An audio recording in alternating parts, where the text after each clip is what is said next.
আচ্ছা, আপনারা কি জানেন চট্টগ্রামের জ্যেষ্ঠ জুলুসের এত বড় আয়োজন প্রথমে কার নেতৃত্বে শুরু হয়েছিল এবং বর্তমান বিশ্বজুড়ে সুন্নিয়তের খেদমত করা সেই বড় সংগঠনটির প্রতিষ্ঠাতাকে? আসুন আজকের এই মিনি ব্লগের মাধ্যমে আপনাদের নিয়ে যাব সেই মহান অলির স্মরণের উরুস মোবারকে এবং শোনাবো ওনার অবাক করা জীবন ও আদর্শের গল্প। আসসালামু আলাইকুম। তো গাইস, আজকে আমি এসেছি হযরত সৈয়দ মোহাম্মদ তৈয়ব শাহ আলাইহি রহমা এর উরুস মোবারক উপলক্ষে আয়োজিত মাহফিলে। ভাবলাম এখানে এসে একটু ওনার সংক্ষিপ্ত জীবনী আপনাদের সাথে শেয়ার করি।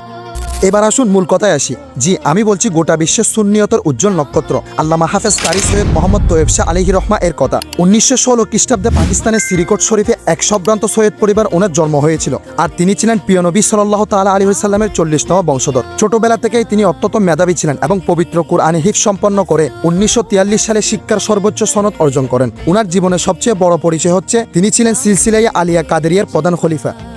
যদি এবার ওনার বাংলাদেশ সফর এবং কারামত নিয়ে কথা বলি, তাহলে বলা যায় বাংলাদেশের সুন্নিয়ত প্রতিষ্ঠায় ওনার অবদান ছিল অকল্পনীয়। 1974 সালে তিনি পবিত্র জ্যেষ্ঠ জুলুস ঈদে মিলাদুন্নবী সাল্লাল্লাহু আলাইহি ওয়াসাল্লাম প্রবর্তন করেন, যা আজ বিশ্বজুড়ে সমাদিত।